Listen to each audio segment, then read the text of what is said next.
Hello everyone, मेरा नाम है राजेंद्र और स्वागत है आप सभी का आपके अपने चहेते प्लेटफॉर्म पे। आज की क्लास में हम रेशियो एंड प्रोपोर्शन के आगे वाले हिस्से पे चलेंगे। जितना हमने पढ़ लिया उससे आगे आज की क्लास में हम most expected PYQ based question करने वाले हैं, जो कि प्रीवियस ईयर्स में हमारे एग्जाम में यूज हुए हैं।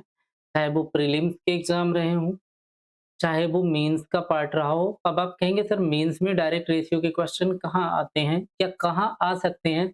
तो जब भी हम बात करें आपके क्वांटिटी वाले Q1 Q2 के जो क्वेश्चन बनते हैं, Q1 Q2 Q3 वाले, उसके अलावा ये क्वेश्चन आपके आते हैं डीएस पे, डाटा सफिशिएंसी पे। यहाँ इन दोनों जगह आपको ये क्वेश्चन देखने को मिलेंगे यूज हुए, या ये लैंग्वेज आपको यूज होती हुई दिखेगी। तो आइए शुरू करते हैं आज की क्लास और समझते हैं।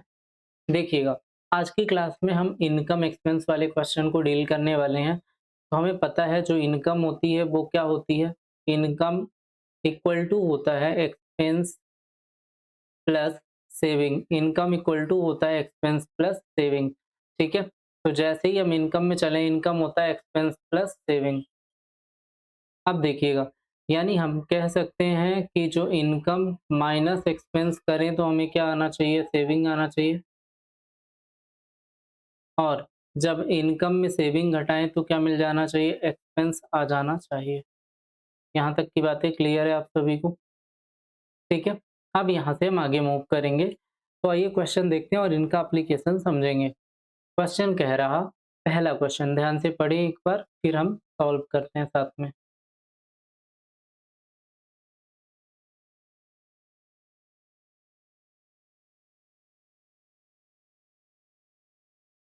देखो पहला क्वेश्चन कह रहा, the ratio between saving of ABC is 987 and their expenditure are 70, 75 and 80% of the income. If the total income is A, B and C together is 97,000, what is the income of B? कह रहा है ABC की कुल बचत 9, 8 और 7 के अनुपात में उनके व्यय और उनकी आय का अनुपात 70, 75 और 80% है। यदि एबीसी की कुल आय 97,000 रुपए है तो बी की आय ज्ञात करें। क्या बोल रहा? एबीसी का रेशियो दिया हुआ है 9, 8 और 7 के अनुपात में है। ठीक है? एबीसी की सेविंग का। अगर सेविंग्स आपको एबीसी की क्या दी है? 9, 8 और 7 दी हुई है। अगर सेविंग्स आपको 9, 8 एंड 7 के रेशियो पे दिया हुआ है,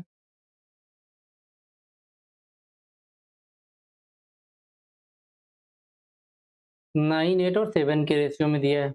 अब आपको पता है, अभी हमने बताया कि इनकम जो होती है वो क्या होती है? एक्सपेंस प्लस सेविंग होती है। ठीक है? अभी आपने देखा कि जो आपका एक्सपेंस है वो 70% है ए के लिए। तो अगर 70% एक्सपेंस है, 70% खर्च है, तो बचत कितनी होनी चाहिए? 30%। मतलब ए की बचत जो 9 का रेशियो लिखा हुआ है वो 30% के इक्विवेलेंट है। बोलो हाँ या ना? दूसरा, अब हम कहेंगे जब एक्सपेंस प्लस सेविंग इनकम होती है, खर्च कर दिया बी ने 75%, 75%, तो बी ने बचाया कितना होगा? 25%। अब 25% इसकी क्या हो गई? बचत हो गई। सेविंग का परसेंटेज के टर्म में सी ने कितना खर्च किया? 80%। सी अगर 80% खर्च करता है तो सी बचाता कितना है? 20%। सी बचाता कितना है? 20%। जैसे ही आपने ये सारे टर्म देखे, आपको पता है ये सेविंग का रेशियो था। 30% 9 है तो 1% कितना? देखो आपको दिया हुआ है 30% की value 9 in term of ratio. तो आप कहेंगे सर 1% हो जाएगा 9/30। तो 100% कितना होना चाहिए? जैसे ही हम 100% में जाएँगे इंटू 100 करेंगे। तो 100% इसका निकला, किसके शेयर का? ए का। तो ए की अगर हमें इनकम सबकी लिखनी हो, तो हमें पता है ए की इनकम कितनी है? 9/30 इंटू 100। ए की इनकम आ गई रेशियो। बी की इनकम में जब भी चलेंगे तो यही 8/25 हो जाएगा इंटू 100। सिमिलरली सी की इनकम में जाते हैं 7/20% इंटू 100 हो जाएगा। हो जाएगा? बस आपका 100 हर जगह से कट जाएगा। बचा क्या? 5 से काटिए 6 बार, 5 बार, 4 बार। आपने कहा 654, यानी ये आपका आ गया इनकम का रेशियो। यहाँ पे बनेगा 3/2 इज टू 8/5 इज टू 7/4। ये आपके इनकम का रेशियो बना। जैसे ही आपने हर जगह इनकम का रेशियो लिखा, इसमें क्या करोगे आप, नीचे 4 और 2 का एलसीएम 4 होता है, 4 2 4 और 5 का एलसीएम लोगे कितना आएगा 20, 20 का प्रोडक्ट करिए, तो आपको पता है इनकम कितना आ जाएगा। जैसे ही आप करेंगे इनकी इनकम का रेशियो जो आपको दिया है, वो यहाँ पे आएगा, इनकम आ जाएगी 2 से 10, तो ये हो जाएगी इनकम आ जाएगी यहाँ पे 30, ए की इनकम 30, रेशियो 5 से 4, 4 8 जार कितना हो जाएगा 32, और से 4 से 5, 5 7 जार 35। ए बी सी की इनकम का अनुपात क्या आ गया, 30, 32 और 35 आ गया। तो 30 से 90 और 7 97। आपको 97 यूनिट की वैल्यू, टोटल इनकम कितना दिया हुआ है, 97 यूनिट, 97,000 दिया हुआ है। हाँ या ना? तो 1 यूनिट कितने थाउजेंड, 1000। तो आपसे पूछा किसके बारे में है, आपसे पूछा है बी के बारे में। बी की इनकम कितनी है 32, तो आपको पता है 32 यूनिट कितने के बराबर हो जाएगी, 32,000। जिनको भी बातें नहीं समझ आई उनको मैं दोबारा भी समझाऊंगा, तो ऑप्शन बी हमारा करेक्ट आंसर हो जाएगा। परेशान होने की ज़रूरत नहीं है, अगर आपको कोई भी पॉइंट समझ नहीं आया है तो हम इसे दोबारा भी एक्सप्लेन करेंगे, ठीक है? आइए, सबने देख लिया, एक बार और समझते हैं डिटेल में आराम से, क्योंकि ये क्वेश्चन ही ऐसा है। अब इसे हम थोड़ा डायरेक्टली करने का प्रयास करेंगे। चलें, यहाँ तक सबने कर लिया? आइए ज़रा एक बार और आपको समझाते हैं। क्वेश्चन कह रहा है the ratio between the saving of A, B and C is 987 if their expense are 70, 75 and 80% of their income. मतलब ये जो 9 का मान दिया है ना, ये कितने परसेंट है, 70% है। आप सीधे इनकम का रेशियो हम लिखेंगे इस पर। अगर बात समझ आई, अगर आपको नहीं आ रहा तो परसेंटेज की क्लासेस रिवाइज करिए, ठीक है? इनकम का रेशियो, किसका इनकम लिखना है, ए बी सी का। हमें पता है खर्चे कितने हैं, 70%। अगर कोई खर्चा 70% कर रहा है तो बचा कितना रहा होगा, 30%। और 30% का रेशियो कितने के बराबर है, 9 के। तो आप कहोगे उसका 100% ही इनकम है, तो 1% कितने के बराबर हो जाना है, 9/30। तो आप कहोगे 100% सर कितना हो जाएगा, तो यहाँ पे इंटू 100 कर देंगे। मतलब ए की जो इनकम होगी वो कितनी हो जाएगी, 9/30 इंटू 100, ठीक है? बी की इनकम कितनी हो जाएगी, 8 यूनिट है बी का सेविंग, बी की सेविंग 8 यूनिट है जो कि 75% है। अब आपको पता है कि जो भी नंबर था 75% क्या है, खर्च है। तो बचत कितनी हो जाएगी, सेविंग कितनी हो जाएगी, 25%। अगेन सेविंग कितनी हो जाएगी। अब देखो यहाँ पे सेविंग जब आप देख रहे हो इन टर्म ऑफ परसेंटेज, हम आपको लिख भी देते हैं। पिछली बार मैंने पूरा लिखा था, इस बार थोड़ा कम लिख रहे हैं, बस बात यही है। सेविंग का परसेंटेज हम आपको लिख देते हैं। अगर 70% खर्च किया तो बचाया होगा 30%। ये किसने, ए ने। बी ने 75% खर्च किया तो बचाया कितना, 25%। और सी ने 80% खर्च किया तो बचाया कितना, 20%। तो सबकी सेविंग हमें पता चल गई। अब अगर 25% 8 है तो 1% 8/25 होगा, 100% इंटू 100। और सी में जैसे ही चलते हैं, 20% अगर 7 है तो 1% 7/20 इंटू 100% इंटू 100। अब हर जगह से कुछ कटेगा, फटाफट इन्हें निकालें और आगे बढ़ें। आपने कहा 100 यहाँ से निकालें, 100 यहाँ से और 100 यहाँ से, सब कट गया। 100 क्या बचा, 9/30, 8/25 एंड 7/20। तो 30 को 5 से 6 टाइम, 5 टाइम एंड आप 4 टाइम कट करेंगे। ये जैसे ही काटा आपने, ये हो जाएगा इनकम 3/2, 3 से 3 बार और 2 बार, ठीक है? यहाँ पे रेशियो आपका 8/5 आएगा और यहाँ पे वैल्यू हो जाएगी 7/20। बस कहानी खत्म। इनका एलसीएम ले लो, इनकम का रेशियो आएगा। आपको पता चला, सॉरी 7/4 था ना, 20 क्यों, क्या लिखेंगे 7/4। अब यहाँ तक की बातें क्लियर है, तो 2 और 4 का एलसीएम कितना आएगा, 4 और 5 का मल्टीप्लाई 20 हो जाएगा। जैसे ही आपने 20 का मल्टीप्लाई किया, आपको पता है इनकम का रेशियो फाइनली आ गया कितना, 2 से काटेंगे 10 बार, 10 इंटू 3 30। यहाँ कितना, 5 से 4, 4 8 32। और आपने कहा 4 से 5, 5 और 7 35, ठीक है? ये आपकी इनकम का रेशियो आया 35, 32 एंड 30। तो सबको ऐड करें अगर हम, तो 97 आ रहा। और 97 यूनिट हमें क्वेश्चन में 97,000 दिया हुआ है। अब आपको पता है 1 यूनिट 1000 होगी, तो बी का हिस्सा पूछा है 32 यूनिट, तो कितने हज़ार के बराबर हो जाएगी 32,000। बस इन्हें लॉजिकली करें तो कम से कम लिखना पड़ेगा, ठीक है? समझाने के लिए हमें थोड़ा डिटेल में बताना पड़ता है, हमारी मजबूरी है, ठीक है? अब चलें आगे, आइए ज़रा। अब आप चाहें तो परसेंटेज की जगह इसे फ्रैक्शन में लिख के भी कर सकते थे, ठीक है? तो नेक्स्ट में आइए ज़रा, एक क्वेश्चन ये ट्राई कीजिए। कल इनकम एक्सपेंस की कुछ बेसिक क्वेश्चन हमने लास्ट क्लास में कराए थे। इसे ज़रा एक बार ट्राई करें और बताएँ कि ये कहाँ तक आप इन्हें हैंडल कर सकते हैं। ज़रा देखें एक बार।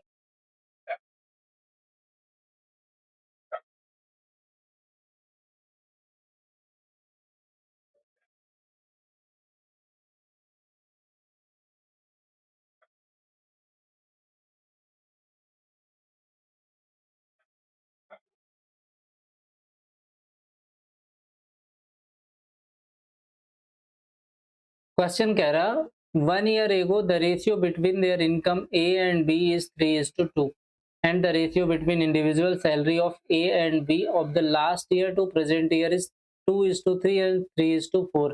If the total income of A and B present at 21500 तो find the salary of B. B की सैलरी कितनी होगी? अच्छा क्वेश्चन है, ध्यान से समझें। कह रहा है ए और बी के लास्ट 1 ईयर एगो मतलब लास्ट ईयर का रेशियो आपको दिया हुआ है। पिछले साल का ए और बी का कितना दिया हुआ है इनकम का 3:2।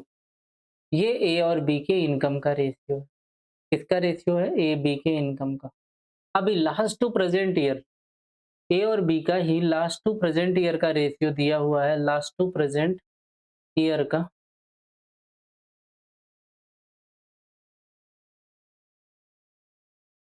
लास्ट टू प्रेजेंट ईयर का रेशियो दिया हुआ है ए एंड बी का कितना? ए का दिया हुआ है 2:3 और बी का दिया हुआ है 3:4। ठीक है? ये ए का रेशियो था, ये बी का रेशियो। इतना अभी क्वेश्चन में लिखा है, इसमें अभी हमने कुछ भी सॉल्व नहीं किया है, बस पहले क्वेश्चन समझो। ठीक है? सॉल्व करना हम कर लेंगे। अगर आपको कह रहा कि लास्ट ईयर 2 यूनिट मिल रहे हैं उसे रेशियो में, ठीक है? यहाँ लास्ट ईयर ए को कितना मिल रहा है? 3। ठीक है? लास्ट ईयर ए को कितना मिल रहा है? 3। तो ए की इनकम कितनी हो जाएगी? 2 यूनिट 3 के तो 1 यूनिट 3/2। 1 यूनिट 3/2 तो प्रेजेंट में कितना? 3/2 इंटू 3। प्रेजेंट 3 है ना, 2 यूनिट 3 के बराबर दिया हुआ है। अगर आप इसे चाहें तो इसे 3/2 एक्स भी मान सकते हैं, तो भी काम हो जाएगा, जो मर्जी हो आपको, पर मैं एक्स मानने को नहीं बोलूँगा। ये जो लास्ट ईयर का 2 यूनिट दिया है ना, वो ए के 3 के बराबर है। ए के लास्ट ईयर के 3 के बराबर है। ध्यान से समझिएगा मैं क्या कह रहा हूँ। ये जो 2 यूनिट दिया हुआ है, ये इसके 3 के इक्वल है। 2 यूनिट 3 के इक्वल तो 1 यूनिट आपका हो जाएगा 3/2। 1 यूनिट 3/2 तो आप कहेंगे कि जब प्रेजेंट में आएँगे 3 यूनिट तो कितना हो जाएगा? 3 इंटू 3/2 यानी 9/2 हो जाएगा। यानी प्रेजेंट में इनकम क्या हो जाएगी? 9/2। जब आप कहेंगे ये जो 3 यूनिट दिया हुआ है, ये 3 यूनिट कितने के इक्वल है? इस 3 यूनिट को इक्वेट करें इस 2 के बराबर। 3 यूनिट अगर 2 के इक्वल है तो 1 यूनिट कितने के इक्वल हो जाएगा? 2/3 के। और 2/3 किसका करना है आपको? 4 का। तो 4 का 2/3 तो 4 2 जार 8। 8/3 आ जाएगा। ये दोनों की प्रेजेंट इनकम आ गई। ये दोनों की प्रेजेंट इनकम आ गई। जैसे ही आपको प्रेजेंट इनकम दोनों की मिल गई, आपको क्या बोला? वर्तमान आय का योग कितना है? ज़रा इन्हें सॉल्व करें और बताएँ। वर्तमान आय का योग तो बी की सैलरी आपको बतानी है। जैसे ही आप दोनों को जोड़ेंगे, आपको पता है 9/2 और 8/3 को अगर ऐड करें हम, 9/2 प्लस 8/3 को अगर हम ऐड करें तो 3 9 जार 27, 8 2 जार 16। 27 एंड 16 को आप ऐड करेंगे तो 43 और नीचे कितना हो जाएगा? आप कहेंगे 3 2 जार 6, 43/6 इतना ही आएगा। ठीक है? 43/6 यूनिट कितने के बराबर आपको दी हुई है? 21500 के। 43 से कितने बार जाएँगे? 43 से 5 बार। 1 यूनिट 500, 1/6 यूनिट 500 तो 1 यूनिट कितने के? 500 इंटू 6 3000। जब आपने कहा 1 यूनिट 3000 है तो बी की आय कितनी थी? बी का हिस्सा था 8/3। 8/3 कितना हो जाएगा? 8000। 8/3 कितना हो जाएगा? 8000। ऑप्शन डी आपका करेक्ट आंसर होगा। कुछ नहीं, बेसिक यूनिटरी मेथड का हमने यूज़ किया है। क्वेश्चन बहुत बेहतरीन है लैंग्वेज वाइज। ठीक है, आइए ज़रा नेक्स्ट पे आते हैं। ये क्वेश्चन पढ़िए, ये भी इनकम एक्सपेंस पे बेस्ड है। एक बार देखें और बताएं। बेहतरीन लैंग्वेज, बेहतरीन क्वेश्चन, एक बार ट्राई करिए जल्दी।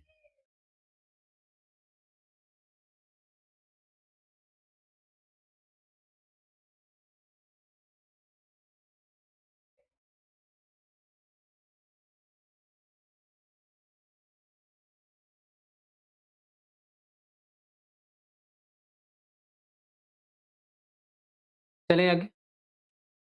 आइए ज़रा देखिए। क्वेश्चन कह रहा है कि the ratio between the income of A, B and C is 9, 8, 11 and the ratio between their expenditure is 5, 6 and 8। If A save one third of his income, what is the ratio between their savings. उनके saving का अनुपात क्या होगा। कह रहा है ABC की आय का अनुपात 9, 8, 11 है, उनके खर्च का अनुपात 5, 6, 8 है, और ए अपनी आय का, ए की इनकम का वन थर्ड क्या है, बचा लेता है, सेविंग है। तो आपसे कह रहा है उनकी बचत का रेशियो क्या होगा, उनकी सेविंग्स का रेशियो क्या होगा। आपने कहा इनकम क्या दी हुई है सर, इनकम दी हुई है 9, 8 एंड 11। इनकम हो गई 9, 8 एंड 11। इनका एक्सपेंस कितना दिया हुआ है, एक्सपेंस दिया हुआ है 5, 6 एंड 8, 5, 6 एंड 8। एक्सपेंस है 5, 6 एंड 8। कह रहा है A save one third of his income. A की इनकम कितनी है, 9 है, और अपनी इनकम का वन थर्ड सेव करता है। तो वन थर्ड अगर सेव करेगा तो कितना बचाएगा भाई। आपने अगर यहाँ पे ध्यान से देखा, ए save his income one third of his income, मतलब अगर इन्हें हम अलग अलग वेरिएबल फॉर्मेट में माने तो ए की बचत होना उसके इनकम का वन थर्ड है। यानी अगर हम इनको ऊपर वाले को हम ए के साथ मान लेते हैं रेशियो, या फिर एक्स के साथ मान लेते हैं, क्योंकि डायरेक्ट हम घटा नहीं सकते वैल्यूज को। ठीक है, तो अगर हम इसे 9x, 8x और 11x मान लें, इसे 5/6 और 8 मान लें, तो आप यहाँ पे बचत देखो कितनी हो रही। आप कहोगे सर 9x माइनस 5 की जो वैल्यू है वो 9x के वन थर्ड के बराबर है। 9x का वन थर्ड कितना हो जाएगा, 3x। आपने 3x ले जाके यहाँ माइनस किया, 5 को उधर जाने दिया, ये हो जाएगा 6x की वैल्यू कितनी हो जाएगी, 5। यानी x और y का रेशियो मिल गया कितना, 5/6। x को हम किससे रिलेट कर सकते हैं, 5 से, y को किससे, 6 से। x की जगह 5 और y की जगह हम 6 लिख सकते हैं। तो हमने कहा जैसे ही x की जगह 5 लिखेंगे, हमें क्या चाहिए, इनके खर्चे चाहिए, तो ऊपर इनकी आय पता चल जाएगी। 9, x की जगह क्या लिखेंगे, 5, तो 9 बचे 45। a की आय कितनी, 45 यूनिट। b की आय कितनी, 8 पंचे 40। ये b की आय है, a की आय, b की आय, और c की 11 और 5 55। तीनों की आय पता चल गई। तीनों की बचत देखनी, बाई की जगह 6 लिखोगे तो बचत इसकी कितनी, 30, इसकी बचत कितनी, 36, और इसकी बचत कितनी, 8 चौंग 48। आप देखो इनका रेशियो निकालो सेविंग का। आप कहेंगे सेविंग जैसे ही निकालोगे, 45 में 30 गया कितना आएगा, 15। 40 में से 36 घटाया कितना आया, 4। और आगे 55 में से जैसे ही आपने 48 घटाया आया 7। तो आपने सीधे निकाला 15, 4 और 7 के अनुपात में। किस अनुपात में निकाला, 15, 4 एंड 7 के रेशियो में। ये हो जाएगा आपका। यहाँ तक हम वैल्यू आराम से निकाल सकते हैं। अगर आप प्रैक्टिस करके आ रहे हैं, मुझे समझाना भी है, इस कारण टाइम थोड़ा-सा लग सकता है, लेकिन अगर आप प्रैक्टिस करके आ रहे हैं तो इस क्वेश्चन में 35 से 40 सेकंड, इससे ज़्यादा कुछ भी नहीं लगता। क्योंकि इनकम और एक्सपेंस दोनों अलग-अलग रेशियो हैं, तो वेरिएबल के साथ लेके ही इन्हें हमें करना होगा। ठीक है, आगे चलें। आइए ज़रा 46 नंबर। ये भी एक अच्छा क्वेश्चन है, एक बार रीड करें।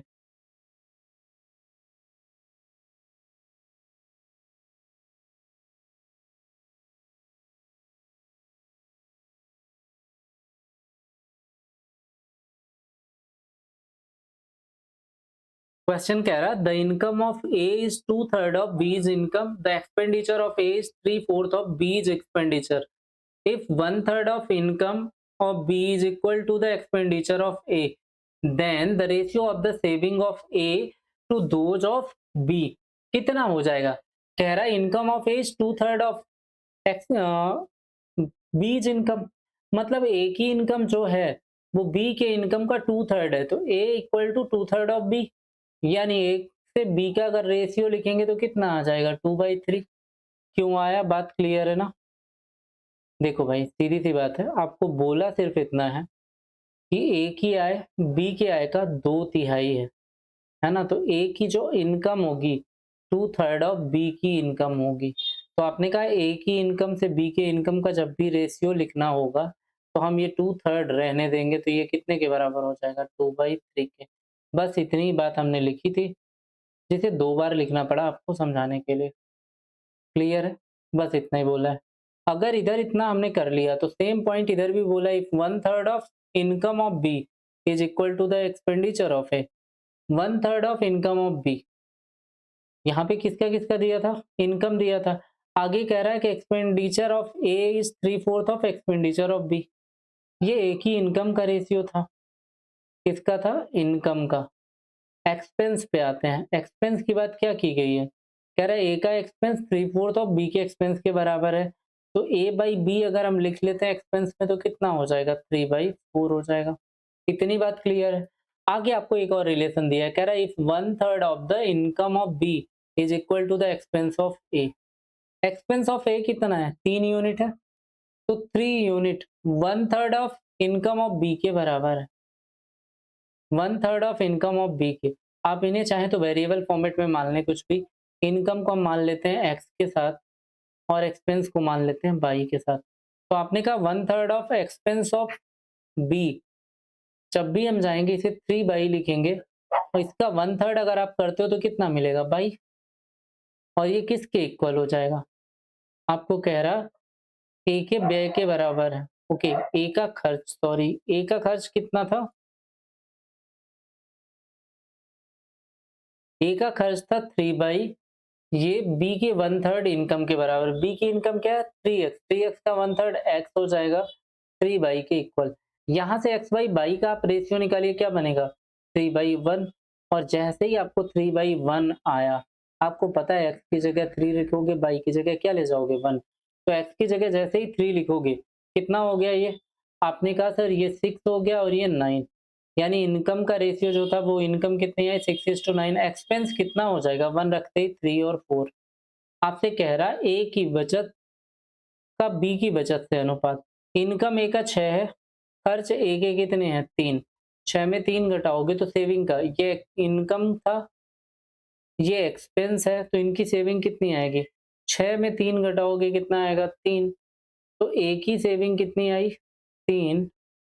और बी की सेविंग कितनी आएगी? आपने कहा 9 में से 4 घटाओ, कितना आ जाएगा? 5। 3:5 का रेशियो आएगा। किसका? 3:5 का रेशियो आएगा। क्लियर है यहाँ तक बातें? आराम से हम इन्हें कर पाएंगे। आइए जरा थोड़ा आगे चलते हैं, एक क्वेश्चन और इन्हें पढ़ें। ये अच्छा क्वेश्चन है, बार बार पूछा जाता है। अब इनमें एक बात समझना, इस क्वेश्चन के थ्रू ही मैं समझाऊंगा, इसका एग्जाम्पल अलग से मैं आपको नहीं देने वाला। एक बार आप रीड करें तब फिर हम आगे बात करेंगे। एक बार आप इसे रीड करें, देन फिर हम यहाँ पे आगे बात करेंगे, ठीक है? एक बार रीड करिए जल्दी से।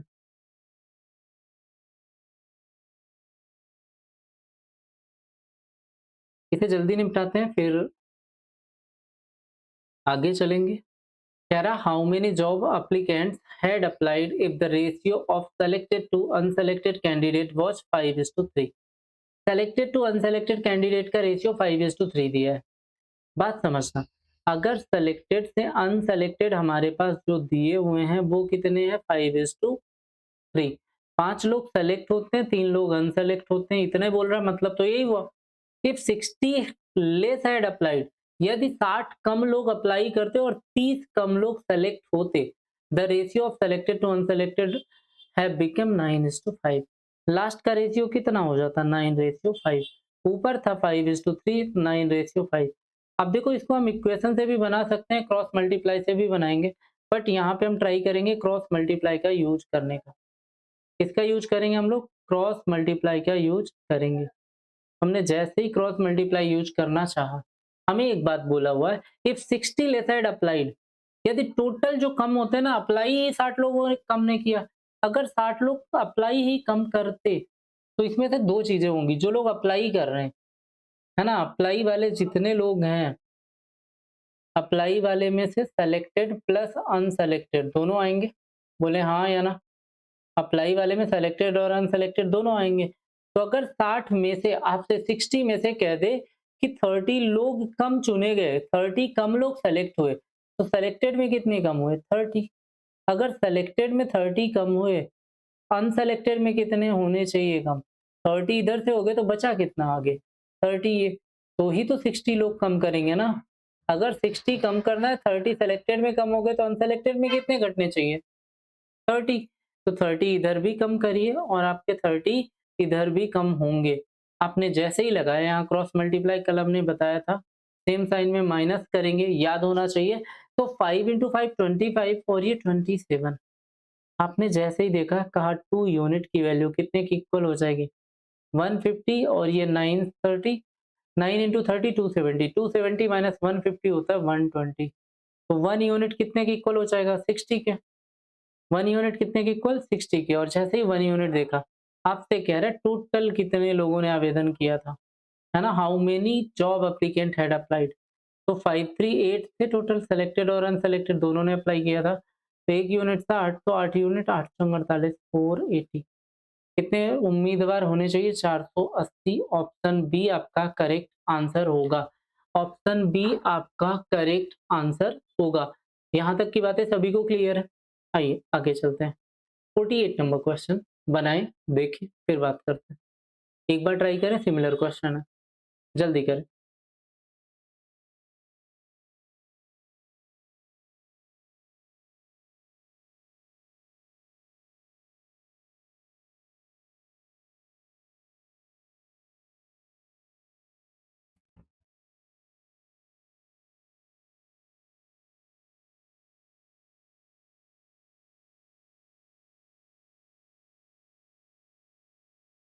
चलें, आइए देखते हैं।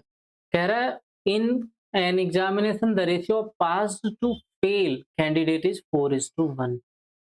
पास टू फेल कैंडिडेट का रेशियो क्या दिया हुआ है? 4:1 का दिया हुआ है। ठीक है। इफ 40 लेस कैंडिडेट है, अब देखो पास फेल टोटल कितने हैं अप्लाई करने वाले, तो अगर अप्लाई बराबर क्या होता है? पास प्लस फेल। जो अप्लाई करेंगे उन्हीं में से कुछ पास होंगे और कुछ फेल हो जाएंगे। अगर 40 कम अप्लाई करते तो अप्लाई करने वाले कितने कम हो जाते? टोटल में 40 कम अप्लाई करने वाले ही होते, 20 कम पास होते। पास वाले में अगर 20 की कमी करते हम, तो आप कहेंगे फेल वाले में कितने की कमी करेंगे? 40 टोटल कम हो जाए। टोटल 40 कम करने हैं तो फेल वाले में कितने कम करने हैं? फेल वाले में अगेन 20 कम करेंगे तो 40 कम हो जाएंगे। 20 और 20 कितने? 40। तो आप कहेंगे 20 यहाँ भी कम करिए, 20 यहाँ भी कम करिए, रेशियो आपका क्या बनेगा? 5:1 बनेगा। रेशियो आपका क्या बनेगा? 5:1 बनेगा। बस खत्म कहानी। क्या बोल रहा? अब यहाँ लगाइए cross multiply, 4 1 jar 4 and 5 1 jar 5। 5 minus 4 कितना? 1 यूनिट। कितने के बराबर है? 20। और ये कितने के है? 100। 100 माइनस 20 कितना हो जाएगा? 80। 1 यूनिट 80। तो क्या पूछा है? टोटल कितने लोगों ने आवेदन किया था? 415। आवेदन करने वाले में ही पास और फेल होंगे। तो 4 प्लस 1 5 यूनिट कितने के? 400 के इक्वल हो जाएगा। 5 यूनिट कितने के इक्वल? 400। तो टोटल कैंडिडेट जो थे वो कितने थे? 400 कैंडिडेट थे। कितने थे? 400 कैंडिडेट थे। आगे आइए जरा इसे बनाएं। ये क्वेश्चन जगह नहीं है क्या? ये बनाएं। ये भी अलग टाइप का क्वेश्चन है थोड़ा सा, लेकिन अच्छा क्वेश्चन। जरा इन्हें बनाएं, एक बार देखें।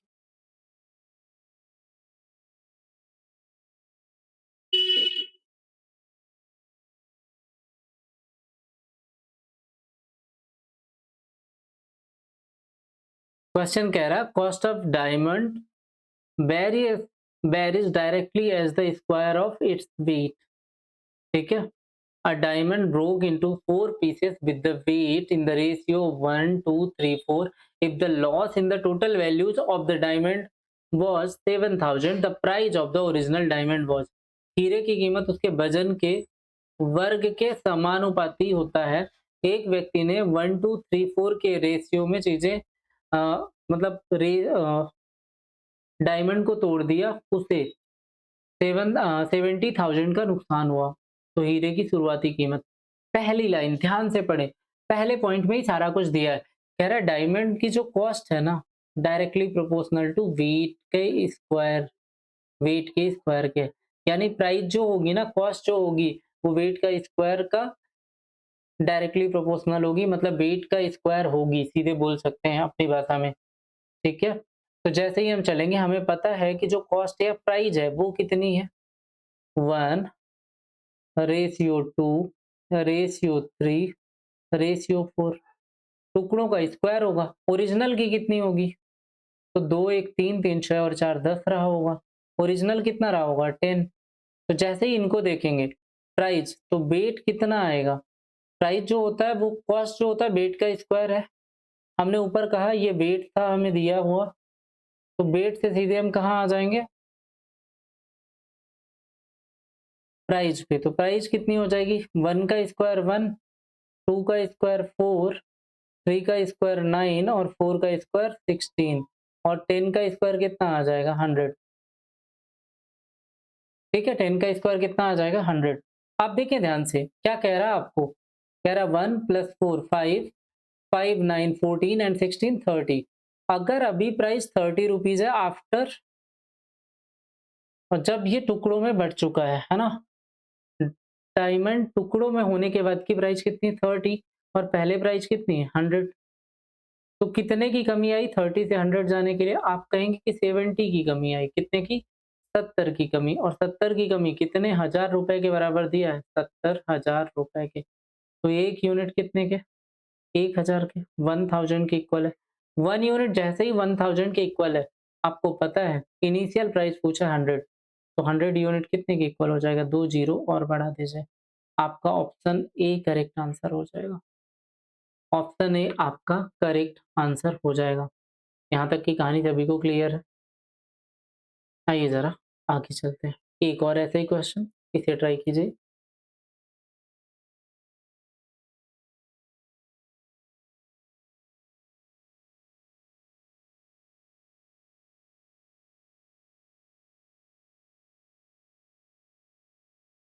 कह रहा अब the price of diamond is proportional to the square of its mass which is measured in the carat. A is 6 carat diamond has broken into 2 parts. ठीक है, the total price of 2 pieces is 5/8 of the price of original diamond. ठीक है, original diamond की wait कितना था? 6 carat था। 6 carat से जैसे ही चलते हैं और इनका प्राइस, तो ये क्या हो गया? वेट। और आपको आगे बोला हुआ है कि जो वेट है ना, वो प्राइस का मास का क्या है? स्क्वायर है। तो जो प्राइस है वो स्क्वायर ऑफ मास है, यही दिया हुआ है बस। तो वेट अगर इतना दिया हुआ है, तो प्राइस कितनी हो जानी थी? ओरिजिनल प्राइस 36 हो जानी थी। अब आपसे कह रहा है कि अभी मूल्य क्या रह गया? 5/8 रह गया, 5/8। तो अगर 36 का 5/8 करते हैं प्राइस, 36 पंचे 180, 180 को 8 से भाग देंगे तो कितना हो जाएगा? या फिर 4 से काटें कितनी बार? 9 बार। 9 बचे 45, 45/2, 22.5, 22.5 आएगा। 22.5 अब रह गया वजन। अब आपको यहाँ से चेक करना है इन सबको उठा के कि कौन से 2 पार्ट हैं जिनको ऐड करने पे, जिनका स्क्वायर करके ऐड करने पे 22.5 आ जाना चाहिए। आप जैसे पहले ऑप्शन को चेक करेंगे 3.5, 3.5 का 35 का होता है 12/25, तो 3.5 का 12.25 होगा। 2.5 का होता है 625, तो इसका 6.25 होगा। भाई साहब ये 22.5 के पास पहुंचेगा ही नहीं, तो आपका ऑप्शन ए रिजेक्ट हो गया। ऑप्शन बी 5 का स्क्वायर 25 और 1 26, हो ही नहीं सकता, पॉसिबल ही नहीं है। ऑप्शन डी 3.2, 32 का होता है 1024, मतलब 10.24, और 28 का होता है 784, 7.84। तो ये 17 18 के पास जा रहा है, ये भी पॉसिबल नहीं है। तो जाहिर सी बात है सी होना चाहिए, बट चेक करेंगे नन ऑफ दीज भी है। 4.5 का स्क्वायर कितना होता है? 45 का। आप कहेंगे 20, 25 यानी 20.25 हो जाएगा। 1.5 का 2.25 आपका बन गया 22.50। 22.5 कौन सा ऑप्शन होगा? ऑप्शन सी आपका करेक्ट आंसर होगा। ठीक है, ऑप्शन सी आपका करेक्ट आंसर होगा। यहाँ तक की कहानी सभी को क्लियर है?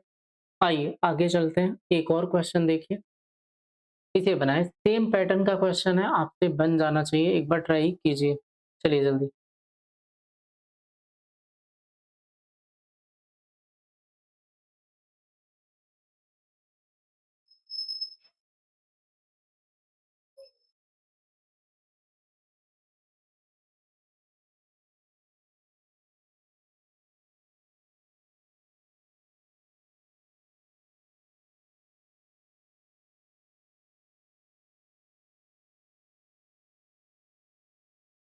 आइए जरा देखते हैं।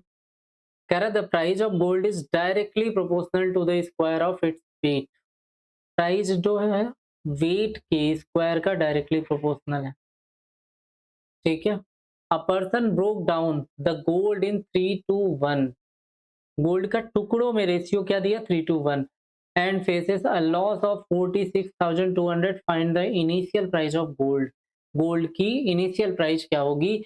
कह रहा जो यहाँ पे वेट दिया हुआ है ना, क्या क्या वेट दिया हुआ है?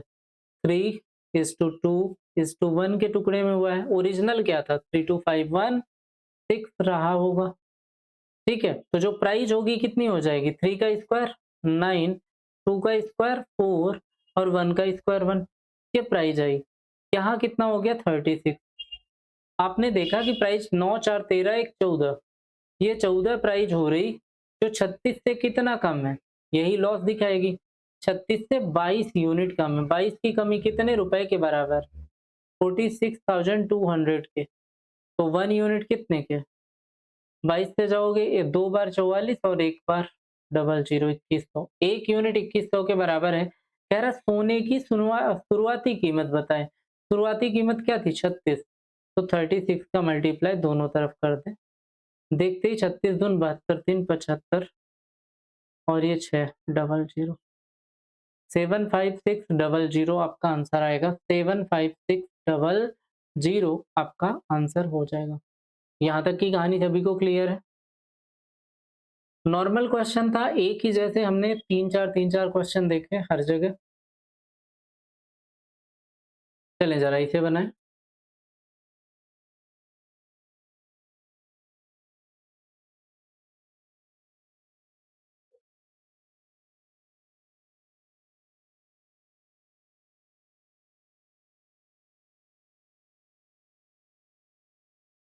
क्वेश्चन कह रहा कि in a class some student are boys and rest are girls. Number of boys is 50% more than that of girl and the number of teachers is 1/5 of the total number of students.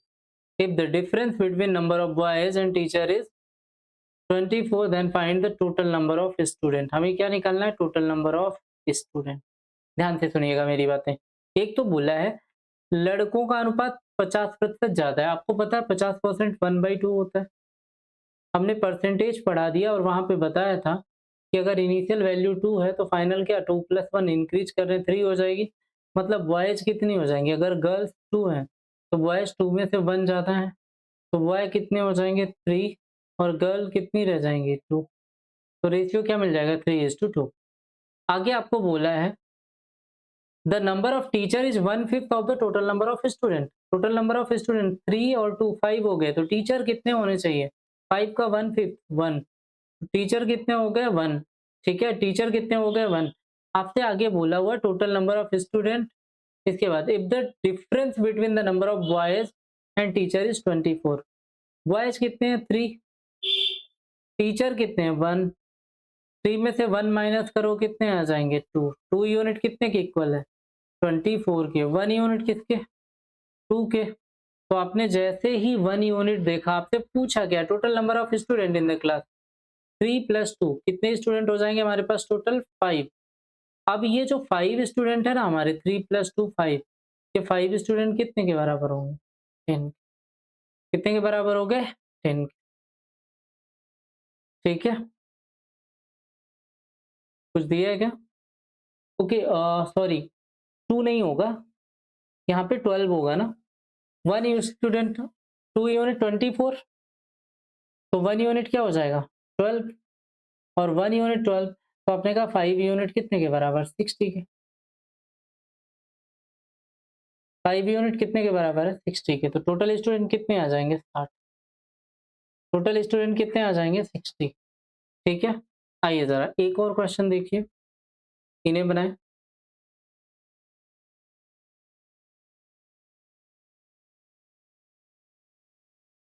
ये भी cross multiply से लग जाएगा, ठीक है? जो हम अभी करके आए हैं। 53 नंबर क्वेश्चन। कह रहा x and y are two numbers such that xy equal to 5:3. If 5 is subtracted from x and 10 is subtracted from y, then the new ratio of x is to y 5:4. तो नया ratio क्या हो जाता है? 5:4। x और y कितना है? 5:3 है। आपने कहा x पे कितना ऐड करना है? कह रहा है 10 ऐड कर दो। y पे कितना? x पे से 10 सब्ट्रैक्ट करो और y में से कुछ ऐड करना है, तो x में से 10 सब्ट्रैक्ट कर देंगे। x से 10 सब्ट्रैक्ट करो, y में से कितना ऐड करा? 5 is subtracted from x। Okay, हमने क्वेश्चन ही गलत पढ़ लिया क्या? Wait wait wait wait, data कुछ उल्टा ले दिया हमने। कह रहा है if x and y are two numbers such that x y equal to 5:3, if 5 is subtracted from x and 10 is added to y, then the new ratio of x is to y become 5:4. Find the original value of x plus y. ध्यान से सुने, x ratio y आपको कितना दिया हुआ है? जैसे ही x ratio y हम लिखेंगे, हमें पता होना चाहिए ये दिया हुआ है 5:3। क्या दिया हुआ है? 5:3। If 5 is subtracted from x, x से कितना घटाया? 5 and 10 is added to the y, 10 add किया किस पे? y पे। Then the new ratio of x to y become 5:4। x से y का रेशियो कितना हो जाएगा? 5:4 हो जाएगा। बस खत्म। क्रॉस मल्टीप्लाई वाला मेथड लगाइए। 5 4 जार 20 एंड 5 3 जार 15। 20 माइनस 15 कितना हो जाएगा? 5। ये तो आ जाएगा, इधर करेंगे। 5 4 जार 20 माइनस 20 और ये कितना हो गया? 50। 20 50 कितना हो जाएगा? 70। हमने बताया था सेम साइन पे क्या करते हैं? माइनस। लास्ट डे बताया था सेम साइन पे माइनस, और जब अपोजिट साइन दिया हो तो क्या करते हैं? प्लस। तो यहाँ क्या दिया हुआ था? अपोजिट सा सेम साइन दिया हुआ है कि अपोजिट, यहाँ पे एक तरफ मल्टीप्लाई करने के बाद माइनस आ रहा है, एक तरफ मल्टीप्लाई करने के बाद प्लस आ रहा है। तो अपोजिट साइन आ रहे हैं और अपोजिट साइन इक्वल के दोनों तरफ होते हैं। अगर आपने बेसिक आपको क्लियर नहीं है तो लास्ट क्लास में क्रॉस मल्टीप्लिकेशन का हमने पूरा बेसिक बताया है ना? तो उस लेक्चर को अच्छे से रिवाइज कर लीजिए तो आपकी सारी प्रॉब्लम्स सॉल्व हो जाएंगी। आपने कहा 1 यूनिट कितने के? 14 के इक्वल हो जाएगा। 1 यूनिट 14 के इक्वल हो जाएगा। आपसे x प्लस वाई पूछा है, आपने कहा x प्लस वाई 5 3 कितना है? 8। 1 यूनिट 14 तो 8 यूनिट कितना? 14 इंटू 8, 14 8 112 कितना हो जाएगा? 112। ऑप्शन ए आपका करेक्ट आंसर हो जाएगा। क्लियर है? किसी को कोई डाउट इस पे? होना नहीं चाहिए। एक दो और देख लेते हैं। आइए जरा इसे बनाए।